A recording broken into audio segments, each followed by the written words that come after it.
ಅಣ್ಣ ನಮಸ್ತೆ. ನಮಸ್ತೆ. ನಿಮ್ಮ ಪರಿಚಯ ಮಾಡ್ಕೊಡಿ ಅಣ್ಣ. ನಮ್ಮ ಹೆಸರು ರಮೇಶ್ ಅಂತ ಹೇಳಿ. ನಮ್ಮದು ಕಂಟಂಗುಂಟೆ ಗ್ರಾಮ, ದೊಡ್ಡಬಳ್ಳಾಪುರ ತಾಲೂಕು, ಬೆಂಗಳೂರು ರೂರಲ್ಲು. ನಾವು 5 ವರ್ಷದಿಂದ ಕುರಿ ಸಾಕಾಣಿಕೆ ಮಾಡ್ತಾ ಇದ್ದೀರಿ ಅಣ್ಣ. ಇದಕ್ಕೆ ಮುಂಚೆ ನಾನು ಇಲ್ಲೊಂದ್ಸಲ ಬಂದಿದ್ದೆ. ಹೌದು. ಕಳೆದ ವರ್ಷ ಕೂಡ ನಾವು ಒಂದು ವಿಡಿಯೋ ಮಾಡಿದ್ವಿ. ಹೌದು, ಮಾಡಿದ್ವಿ. ಅವಾಗ ನಾನು ನೋಡಿದ್ದೇನೆಂದ್ರೆ, ಒಂದು ಚಿಕ್ಕ ಜಾಗದಲ್ಲಿ ಒಂದು 50 ಎಳಗ, ಒಂದು 50 ಕೆಂಗುರಿ ಆ ರೀತಿ ಸಾಕೊಂಡಿದ್ರಿ. ಈಗ ನೋಡ್ಬೇಕಂದ್ರೆ ಒಂದು ಎಳಗ ಸಾಮ್ರಾಜ್ಯನೇ ಸೃಷ್ಟಿ ಮಾಡ್ಬಿಟ್ಟಿದ್ರ ಇಲ್ಲಿ. ಯಾಕಂದ್ರೆ ನಾವು 6 ತಿಂಗಳು ಪ್ಲಾನಿಂಗ್ ಅಲ್ಲಿ ಇದನ್ನೇ ಮಾಡೋದು. ಓಕೆ. ಇನ್ ಮಿಕ್ಕಿದೆಲ್ಲ ಕೆಂಗುರಿನೇ ಮಾಡ್ತೀವಿ. ಅಲ್ಲ, ಅದಿರ್ಲಿ. ಮೊದಲನೇದಾಗಿ ಹೇಳ್ಬೇಕಂದ್ರೆ, ನೀವೊಂದು ಚಿಕ್ಕದಾಗಿ ಮಾಡ್ಕೊಂಡಿದ್ರ. ಬರ್ರಿ, ನೀವೇನು ಒಂದು 50 ಮರಿಗಳನ್ನ ಸಾಕಿದ್ರ. ಯಾಕೆ, ಯಾವ ಉದ್ದೇಶಕ್ಕೋಸ್ಕರ ನೀವು ಜಾಸ್ತಿ ಮಾಡ್ಕೊಂಡ್ರಿ? ಜಾಸ್ತಿ ದೊಡ್ಡದ್ ಮಾಡ್ಬೇಕು ಅಂತಾನೆ ಉದ್ದೇಶಪೂರ್ವಕವಾಗಿ ಮಾಡಿದೀವಿ. ಮಾರ್ಕೆಟಿಂಗ್ ನಮ್ಗೆ ಹೇಳ್ತಾರೆ, ಇವಾಗ ಒಂದ್ 50 ಮರಿ ಇದ್ರೆ ಒಂದ್ ವರ್ಷ 50 ಮರಿ ಇದ್ರೆ ನೆಕ್ಸ್ಟ್ ವರ್ಷ 10 ಮರಿ ಎಕ್ಸ್ಟ್ರಾ ಮಾಡ್ಕೊಳ್ಳೋದೇ ಕಷ್ಟ. ಅಂತದ್ರಲ್ಲಿ 50 ಮರಿ ಇದ್ದಿದ್ದು ಲಾಸ್ಟ್ ವರ್ಷ ಈ ಸಲ 200 ಮರಿ ಇದೆ ಅಂತಂದ್ರೆ ಆಶ್ಚರ್ಯ ಆಗುತ್ತೆ. ಅದಕ್ಕೋಸ್ಕರ ಅದೇ ಶೆಡ್ ದೊಡ್ಡದು ಮಾಡಬೇಕು. ನಮ್ಗೆ ಮಾರ್ಕೆಟಿಂಗ್ ಪ್ರಾಬ್ಲಮ್ ಇಲ್ಲ ಸರ್. ಮಾರ್ಕೆಟಿಂಗ್ ಐತೆ, ಅದಕ್ಕೆ ದೊಡ್ಡದು ಮಾಡಿದೀರಾ. ಅಂದ್ರೆ ನಿಮ್ಮ ಹತ್ರ ಮರಿ ತಗೊಂಡೋಗೋರು ಈಗ ಎಳಗ ಎಲ್ಲ ಸಾಕಿದಿರಾ, 200 ಮರಿ ಸಾಕಿದಿರಾ, ಬಕ್ರೀದಿ ಅಂತಾನೆ ತಗೊಂಡೋಗ್ತಾರ ಅಥವಾ ಬೇರೆ ಟೈಮಲ್ಲಿ ಮೀಟ್ ಪರ್ಪಸ್ಗೂ ತಗೊಂಡೋಗ್ತಾರ? ಮೀಟ್ ಪರ್ಪಸ್ಗೂ ತಗೊಂಡೋಗ್ತಾರೆ, ಬಕ್ರಿ ಪರ್ಪಸ್ಗೂ ತಗೊಂಡೋಗ್ತಾರೆ. ನಾವು ಮೀಟ್ ಪರ್ಪಸ್ಗೆಲ್ಲ ಕೆಂಗೂರಿ ಕೊಡ್ತೀವಿ. ಬಕ್ರಿ ಪರ್ಪಸ್ ಮಾತ್ರ 6 ತಿಂಗಳು ಪ್ಲಾನಿಂಗ್ ಅಲ್ಲಿ ಎಳಗ ಸಾಕ್ತಿವಿ. ಓಕೆ. ಅಂದ್ರೆ ಈ 200 ಮರಿಗಳು ಒಂದೇ ಸಲ ನೀವು ಬಕ್ರೀದ್ಗೆ ಸೇಲ್ ಮಾಡ್ಬೇಕು ಅಂದ್ರೆ ಕಷ್ಟ ಆಗಲ್ಲ? ಒಂದೇ ಸತಿ ಸೇಲ್ ಆಗಲ್ಲ ಸರ್. ಓಕೆ. 30, 20, 10 ಆತರ ಎಲ್ಲ. ಇವಾಗ ಹತ್ತತ್ರ ಬಕ್ರೀದ್ ಬಂದ್ಬಿಡ್ತು, ಇನ್ನೊಂದ್ ತಿಂಗಳಿದೆ ಅಂತಂದಾಗ 200 ಮರಿ ಸೇಲ್ ಕಷ್ಟ ಆಗಲ್ಲ? ಇಲ್ಲ, ಸೇಲ್ ಆಗುತ್ತಾ? ನಮ್ಮ ಹತ್ರ ಕಸ್ಟಮರ್ಸ್ ಇದ್ದಾರೆ. ಆ ಉದ್ದೇಶ ಪೂರ್ವಕವಾಗಿ ನಾವು 200 ಮರಿ ಎಳಗ ಹಾಕಿರೋದು. ಓಕೆ ಅಣ್ಣ. ಮುಂಚೆ ಶೆಡ್ ಇತ್ತಲ್ವಾ ಹಳೇದೊಂದು, ಅದು ಎಷ್ಟಡಿಗೆ ಎಷ್ಟಡಿ ಇತ್ತು ಸರ್? ಹಿಂಗ 35 ಅಡಿ ಇತ್ತು, ಹಿಂಗ 30 ಅಡಿ ಇತ್ತು. 30 ಅಡಿ. ಇವಾಗ ಎಲ್ಲ ದೊಡ್ಡದು ಮಾಡ್ಬಿಟ್ಟು ತುಂಬಾ ದೊಡ್ಡದು ಮಾಡ್ಕೊಂಡಿದೀರಾ? ಹೌದು. ಮತ್ತೆ ಇವಾಗ ನೀವು ಹೊಸದಾಗಿ ಮತ್ತೆ ಬಂಡವಾಳ ಹಾಕ್ಬೇಕು ಅಂದ್ರೆ ಇದ್ರಿಂದಾನೇ ಏನಾದ್ರು ಬಂಡವಾಳ ಹಾಕೋದು ಅಥವಾ ಬೇರೆ ಹೊಸ ಬಂಡವಾಳ ಏನಾದ್ರು? ಏನು ಹೊಸ ಬಂಡವಾಳ, ಇದರಿಂದಾನೇ ಹಾಕಿರೋದು ಎಲ್ಲ. ಓಕೆ. ಅದೇ ಈ ಮರಿಗಳನ್ನ ಸಾಕಿ ಅದ್ರಲ್ಲಿ ಬಂದಿರೋ ಲಾಭನೇ ಶೆಡ್ ದೊಡ್ಡದು. ಮತ್ತೆ ಈ ಕಡೆನೂ ಅಷ್ಟೇ ದೊಡ್ಡದಾಗಿ ಅಂತ ಹೇಳ್ಬೇಕು ಅಂದ್ರೆ, ಈ ಕಡೆ ನಾವೇನ್ ನೋಡ್ತಾ ಇದೀವಿ, ಈ ಕಡೆ ಕೆಳಗಡೆ ಮೇಕೆಗಳನ್ನ ಬಿಟ್ಟಿದ್ರ.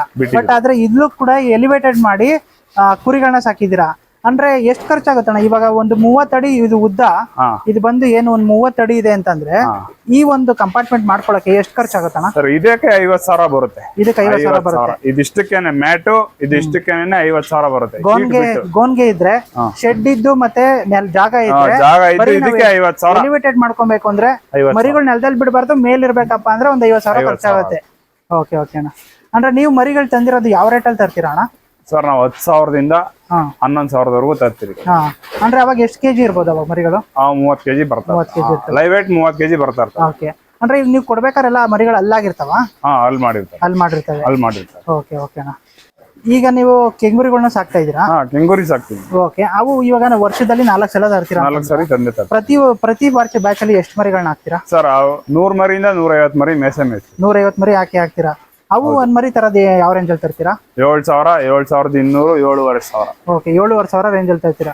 ಅವು ಎಲ್ಲಿ ಎಷ್ಟು ತಿಂಗಳು ಸಾಕ್ತೀರಾ? ಸರ್, 1.5 ತಿಂಗಳು ಇಲ್ಲ 2 ತಿಂಗಳು ಕರೆಕ್ಟ್ ಆಗಿ ಮೇಯಿಸ್ಬಿಟ್ರೆ. ಓಕೆ. ಇಲ್ಲ ಅಂದ್ರೆ ಹಂಗು ನಮ್ಗೆ ಹೆವಿ ವೇಟ್ ಬರ್ಬೇಕು ಅಂದ್ರೆ, ವೇಟ್ ಗೇನ್ ಆಗ್ಬೇಕು ಅಂದ್ರೆ 3 ತಿಂಗಳು ಮೇಯಿಸಿದ್ರೆ ಅವಾಗ ನಮ್ಗೆ ಇಳುವರಿನೂ ಬರುತ್ತೆ. ಓಕೆ. ತೂಕನ ಬರುತ್ತೆ, ರೇಟು ಆಗುತ್ತೆ. ಈಗ 1.5-2 ತಿಂಗಳು ಸಾಕೋದ್ರೆ ಎಷ್ಟು ಕೆಜಿ ಬರ್ಬೋದು? 1.5-2 ತಿಂಗಳು ಕರೆಕ್ಟ್ ಆಗಿ ಮೇಯಿಸ್ಬಿಟ್ರೆ ನಾವು ತಂದವಾಗ ಒಂದು ಅವರೇಜ್ ಒಂದು 15 ಕೆಜಿ ಇರುತ್ತೆ. ಒಂದು 25ರಿಂದ 28 ಕೆಜಿ ಬರುತ್ತೆ. 1.5 ತಿಂಗಳು 2 ತಿಂಗಳು 3 ತಿಂಗಳು ಸಾಕಿದಾಗ 3 ತಿಂಗಳು 30 ಕೆಜಿ ಮೇಲೆ ಬರುತ್ತೆ. ಅಂದ್ರೆ ಅಲ್ಲಿಗೆ ಒಂದ್ ತಿಂಗಳಿಗೆ ಎಷ್ಟು ಕೆಜಿ ಬರುತ್ತಣ್ಣ? 7 ಕೆಜಿ ಕರೆಕ್ಟ್ ಮೇಯಿಸ್ಬಿಟ್ರೆ 7 ಕೆಜಿ ಡೆವಲಪ್. ಹೌದಾ? ನೀವು ಏನೇನ್ ತಿಂಡಿ ಕೊಡ್ತೀರಾ ಕೆಂಗೂರಿಗಳಿಗಾಗ್ಲಿ ಅಥವಾ? ಎಲ್ಲದಕ್ಕೂ ಒಂದೇ ಸರ್. ಇದಕ್ಕೂ ಅದಕ್ಕೂ ಎಲ್ಲಾನು ಒಂದೇ. ಬೇರೆ ಏನು ಬದಲಾವಣೆನೇ ಇಲ್ಲ ನಮ್ಮ ಹತ್ರ. ಸದ್ಯಕ್ಕೆ ಯಾವ್ದು ರೀತಿ ಫೀಡ್ ಕೊಡ್ತಾ ಇದೀರಾ ಸರ್? ಕೆಂಗೂರಿಗೂ ಜೋಳ ಫೀಡು, ಹಿಂಡಿ, ಗೋಧಿ ಎಲ್ಲ ಕೊಡ್ತೀರಿ. ಮಾಮೂಲಿ ರಾಗಿ. ಗೋಧಿ ಅಂತ ಕೊಡೋದು? ಗೋಧಿ ಗ್ರೋತ್ ಬರುತ್ತಾ? ಒಳಗಡೆ ಎಲ್ಲ ಕ್ಲೀನ್ ಆಗುತ್ತೆ. ಓಕೆ. ಅಂದ್ರೆ ಒಂದು ಮರಿಗೆ ಒಂದು ದಿನಕ್ಕೆ ಎಷ್ಟು ತಿಂಡಿ ಬೀಳ್ಬೋದು? ಒಂದ್ ಮರಿಗ 1.5 ತಿಂಗಳು 2 ತಿಂಗಳಾದ್ರೆ 1 ಕೆಜಿ ತಿನ್ನುತ್ತೆ. ಬೆಳಗ್ಗೆ 1/2 ಕೆಜಿ, ಸಾಯಂಕಾಲ 1/2 ಕೆಜಿ. ಓಕೆ. ಅಲ್ಲಿಗೆ ಇವಾಗ ನೀವು ಒಂದು 200 ಮರಿ ತಗೊಂಡಿದ್ದೀರಾ. ಒಂದು ಎಳಗಾನೆ ಕೆಂಗುರಿ ಬೇಡ, ಎಳಗಾನೆ ತಗೊಂಡಿದ್ದೀರಾ ಅಂದ್ರೆ 200 ಮರಿಗೆ ಒಂದು ಬ್ಯಾಚ್ಗೆ 200 ಮರಿ ಹಾಕಿದಿರಾ ಅಂದ್ರೆ, ಈಗ 200 ಮರಿಗೆ ಎಷ್ಟು ಖರ್ಚು ಬಿದ್ದಿದೆ ಬರೀ ಮರಿ ತರಕೇನೆ? ಮರಿ ತರಕೇನೆ 20 ಲಕ್ಷ ಬಿದ್ದಿದೆ. 20 ಲಕ್ಷ ಮರಿಗೆ ಬಿದ್ದಿದೆ. ಅಲ್ಲಿ 10,000 ಲೆಕ್ಕ ಹಾಕೊಂಡ್ರೆ 20 ಲಕ್ಷ ಬಿದ್ದಿದೆ. ಅಂದ್ರೆ ನೀವು ಒಂದು 6 ತಿಂಗಳು ಮರಿ ಸಾಕ್ತೀರಾ ಅಂತಂದ್ರೆ ಎಷ್ಟು ಖರ್ಚು ಬರ್ಬೋದು ಒಂದು 200 ಮರಿಗೆ? ಒಂದು 3.5 ಲಕ್ಷದಿಂದ 4 ಲಕ್ಷ ಬರುತ್ತೆ. ಬರೀ ಖರ್ಚು ಒಂದು 4 ಲಕ್ಷ ಆಗುತ್ತೆ. ನೀವು ಪೂರ್ತಿ ಮರಿ ಕಂಪ್ಲೀಟ್ ನಿಮ್ ಶೆಡ್ಡಿಂದ ಎಲ್ಲಾ ಮರಿಗಳು ಖಾಲಿ ಆದ್ಮೇಲೆ ನಿಮ್ಗೆ ಒಂದು ಅಂದಾಜು ಎಷ್ಟು ಒಂದು ಟರ್ನ್ ಓವರ್ ಆಗಿ ಎಷ್ಟು ಉಳಿಬೋದಣ್ಣ ನಿಮ್ಗೆ? ಖರ್ಚೆಲ್ಲ ಕಳೆದು, ಮರಿ ದುಡ್ಡು ಕಳೆದು, ತಿಂಡಿ ದುಡ್ಡು ಕಳೆದು, ನಿಮ್ಮ ಕೂಲಿ ಕೂಡ ಕಳೆದು ಎಷ್ಟು ಉಳಿಬೋದು? ಎಲ್ಲ ಹೋಗಿ ಒಂದ್ 5,000 ಉಳಿಬೋದು ಸರ್. 5,000 ಪ್ರತಿ ಮರಿಗೆ? ಪ್ರತಿ ಮರಿಗೆ 5,000 ಉಳಿಬೋದು. Okay okay. ಅದು ಬಕ್ರಿ ಪರ್ಪಸ್ ಮೇಯಿಸ್ತಿರಲ್ಲ ಅದ್ರಲ್ಲಿ. ಕೆಂಗೂರಿಯಲ್ಲಿ 1,500 ಸಿಗೋದ್ರೆ ಅಂದ್ರೆ ಅದು ವರ್ಷಕ್ಕೆ 4 ಬ್ಯಾಚ್ ಮಾಡ್ತೀರಾ? ಸೊ ಅಲ್ಲಿಗೆ 1,500 ಅಂದ್ರೆ 4 ಬ್ಯಾಚ್ ಅಂದ್ರೂ ಅಲ್ಲಿಗೆ ಬರುತ್ತೆ. 4,000 ರೇಂಜ್ಗೆ ಬರುತ್ತೆ. Okay okay. ಸೇಮ್ ಎಲ್ಲ ಸರ್. ಅದು ಗ್ರೋತ್ ಒಂದೇ ತರನೇ ಬರುತ್ತೆ, ಆದ್ರೆ ಸ್ವಲ್ಪ ಬೇಗ ಬರುತ್ತೆ, ಇದು ಸ್ವಲ್ಪ ಲೇಟ್. Okay okay.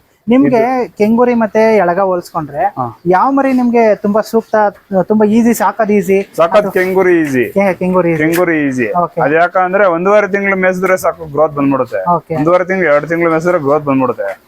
ಇದು 3 ತಿಂಗಳಾದ್ರೂ ಸೇಮ್ ಒಂದೇ ಇದೆಯಲ್ಲ. ಓಕೆ. ಅಂದ್ರೆ ನೀವು ಪೂರ್ತಿ ಇವಾಗ ಏನ್ 200 ಎಳಗ ಇದೆ, 100 ಕೆಂಗೂರಿ ಇದೆ, ಪೂರ್ತಿ ಎಳಗನೆ ಮಾಡ್ಬೋದಿತ್ತಲ್ಲ, ಯಾಕೆ ಬರೀ ಕೆಂಗೂರಿ ಮಾಡಿದ್ರ? ಸರ್ ಎಳಗ ಮೇಂಟೈನ್ ಮಾಡೋದು ಸ್ವಲ್ಪ ಕಷ್ಟ ಇದೆ, ಅದಕ್ಕೆ ನಾವು ಕೆಂಗೂರಿ 100-150 ಕೆಂಗೂರಿ ಇರ್ತವೆ, ಅದನ್ನ ಸೇಲ್ ಮಾಡ್ತಾ ಇರ್ತಿರ್ಲಿಲ್ಲ 1.5 ತಿಂಗಳು. ಅದ್ರಲ್ಲಿ ಬರೋ ಪ್ರಾಫಿಟ್ ನೆಲ್ಲ ಇದಕ್ಕೆ ಮೇಂಟೈನ್ ಮಾಡಿ. ಹಾಗಾದ್ರೆ ನೀವು ಏನ್ 1.5 ತಿಂಗಳಲ್ಲಿ ಒಂದ್ ಸ್ವಲ್ಪ ಕೈಗೆ ದುಡ್ಡು ಸಿಗುತ್ತೆ, ಅದ್ರಲ್ಲಿ ಬರೋ ದುಡ್ಡನ್ನ ಇದಕ್ಕೆ ಫೀಡ್ಗಾಗ್ಲಿ ಮೇಂಟೆನೆನ್ಸ್ ಗಾಗ್ಲಿ ಎಲ್ಲ ಇದಕ್ಕೆ ಖರ್ಚು ಮಾಡ್ತೀರಾ? ಹೌದು. ಓಕೆ ಓಕೆ ಅಣ್ಣ. ಅದರಿಂದಾನೇ ಕೆಂಗೂರಿ ನಮ್ಗ ಸಹಾಯದಾಯಕವಾಗಿ. Okay okay. ಈ ಮರಿಗಳನ್ನ ಸಾಕಕ್ಕೆ ಆ ಮರಿನ ಇದ್ ಮಾಡ್ತಾ ಇದ್ವಿ. ಓಕೆ ಓಕೆ ಅಣ್ಣ. ಹಾಗಾದ್ರೆ ಅಣ್ಣ ಇವಾಗ ನೋಡ್ಬೇಕು ಅಂದ್ರೆ ಈಗ ಟೋಟಲ್ ಶೆಡ್ ಎಷ್ಟು ಅಡಿ ಇರ್ಬೋದು ಇವಾಗ ನಿಮ್ದು? ಸರ್ ಹಿಂಗೆ 55 ಐತೆ, ಹಿಂಗೆ ಹಿಂಗೂ 55 ಐತೆ. ಈಗ ನೀವು 30 ಅಡಿ ಇದೇನ್ ಖರ್ಚು ಇವಾಗ 35 ಅಡಿ 30 ಅಡಿ ಇತ್ತು, ಅದು ನೆಕ್ಸ್ಟ್ ಇನ್ನ ಸುತ್ತ ನೋಡ್ಬೇಕು ಅಂದ್ರೆ ನೀವು ಜಾಸ್ತಿ ಮಾಡ್ಕೊಂಡಿದೀರಾ. ಈಗ ಆ ಒಂದು ಕಂಪಾರ್ಟ್ಮೆಂಟ್ ಇರ್ಲಿಲ್ಲ, ಮತ್ತೆ ಎಂಟ್ರೆನ್ಸ್ ಅಲ್ಲಿ ಈಗ ಒಂದು ಕಂಪಾರ್ಟ್ಮೆಂಟ್ ಇರಲಿಲ್ಲ, ಮತ್ತೆ ಈ ಕಡೆ ಒಂದು ಕಂಪಾರ್ಟ್ಮೆಂಟ್ ಮಾಡ್ಕೊಂಡಿದೀರಾ. ಬನ್ನಿ ಅಣ್ಣ ಅಲ್ಲೇ ಹೋಗ್ಬಿಡೋಣ. ಬನ್ನಿ ಸರ್.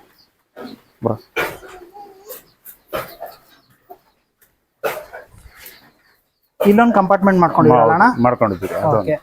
ಮತ್ತೆ ಇಲ್ಲಿ ಒಂದು ಕಂಪಾರ್ಟ್ಮೆಂಟ್ ಮಾಡ್ಕೊಂಡಿದ್ದೀರಾ ಕೆಂಗೂರಿಗಳಿಗೆ? ಇವು ಕೆಂಗೂರಿಗಳಿಗೆ. ಹೌದು. ಓಕೆ ಅಣ್ಣ. ಮತ್ತೆ ಈ ಜಾಗ ಉಳಿಸ್ಕೊಂಡಿದ್ದೀರಾ ಅಣ್ಣ? ಇದಕ್ಕೂ ನೆಕ್ಸ್ಟ್ ಮುಂದಿನ ವರ್ಷ ಇದಕ್ಕೂ ಒಂದೇ ಸಲ ನೀವು ಗೋಡೆ ಕಟ್ಕೊಂಡ್ಬಿಟ್ಟಿದ್ದೀರಾ? ಓಕೆ. ಯುಗಾದಿಗೆ ಮಾಡಿದ ತಕ್ಷಣ ಇದಕ್ಕೆ ಅಂದ್ರೆ ಏನಾಗುತ್ತೆ ಅಂದ್ರೆ ರೈತ ಅಂದ್ಮೇಲೆ ಅಲ್ಲಿ ಬಂದಿದ್ ಬಂಡವಾಳ ಮತ್ತೆ ಜಾಸ್ತಿ ಮಾಡ್ಕೊಂಡು ಮರಿಗಳು ಜಾಸ್ತಿ ಆಗ್ಬೇಕು, ಜಾಗನೂ ಜಾಸ್ತಿ ಆಗ್ಬೇಕು.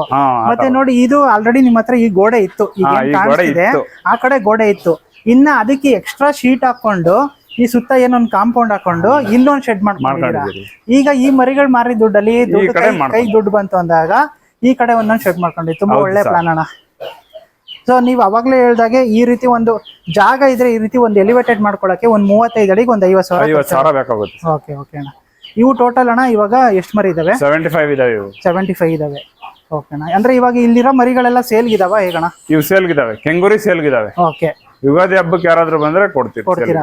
ಇನ್ನ ಮಾತ್ರ ಯಾವೂನು ಸೇಲ್ಗಿಲ್ಲ, ಹಬ್ಬಕ್ಕೆ ಬಕ್ರೀದ್ಗೆ ಅಂತ ಫಿಕ್ಸ್ ಮಾಡ್ಕೊಂಡು ಅಂದ್ರೆ ಬಕ್ರೀದ್ ಇನ್ನೊಂದು ತಿಂಗಳಿದೆ ಅನ್ನಂಗೆ ಸ್ಟಾರ್ಟ್ ಮಾಡ್ತೀರಾ ಸೇಲ್ಗೆ? ಓಕೆ ಓಕೆ ಅಣ್ಣ. ಈ ಮರಿಗಳೆಲ್ಲ ತಂದು ಎಷ್ಟು ತಿಂಗಳಾಗಿದೆ ಅಣ್ಣ? 1 ತಿಂಗಳಾಗಿದೆ. ಇನ್ನು 1 ತಿಂಗಳಾಗಿದೆ. ಒಂದೇ ತಿಂಗಳಲ್ಲಿ ಇಷ್ಟೊಂದು ಗ್ರೋತ್ ಬಂದಿದೆ. ಹೌದು. ಕೆಂಗೂರಿ ಅದಕ್ಕೆ ಗ್ರೋತ್ಗೆ ಅಂತ ಹೇಳಿ ಕೆಂಗೂರಿ. ಹೌದೌದು. ಬಟ್ ಆದ್ರೆ ನನಗೆ ತುಂಬಾ ಇಷ್ಟ ಆಗಿದೆ ಏನ್ ಗೊತ್ತಣ್ಣ, ಶೆಡ್ ಪ್ಲಾನಿಂಗ್ ತುಂಬಾ ಚೆನ್ನಾಗಿ ಮಾಡಿ ತುಂಬಾ ಕಮ್ಮಿ ಬಜೆಟ್ ಅಲ್ಲಿ ಮಾಡ್ಬೇಕು ಅಂತ ಇಷ್ಟೆಲ್ಲ ಮಾಡ್ಕೊಂಡಿದೀವಿ. ಈಗ ಏನಂದ್ರೆ ತುಂಬಾ ಜನ ಮಾಡಿರ್ತಾರೆ ಮತ್ತೆ ಜಾಸ್ತಿ ಬಂಡವಾಳ ಹಾಕ್ತಾರೆ. ಅದರಿಂದ ಮರಿಗೆ ಬಂಡವಾಳ ಹಾಕಿದ್ರೆ ಜಾಸ್ತಿ ಆಗುತ್ತೆ, ಶೆಡ್ ಬಂಡವಾಳ ಹಾಕಿದ್ರೆ ಜಾಸ್ತಿ ಆಗಲ್ಲ ಸರ್. ಹೌದೌದು. ಬಟ್ ಒಳ್ಳೆ ಪ್ಲಾನ್ ಮಾಡಿದಿರಾ ಅಣ್ಣ. ಹಾಗಾದ್ರೆ ಲಾಸ್ಟ್ ಟೈಮ್ ಹೋದ್ ವರ್ಷ ಬಂದು 100 ಕುರಿ ಇದ್ವು. ಈ ಸಲ ಬಂದು 300 ಕುರಿ ಇದೆ.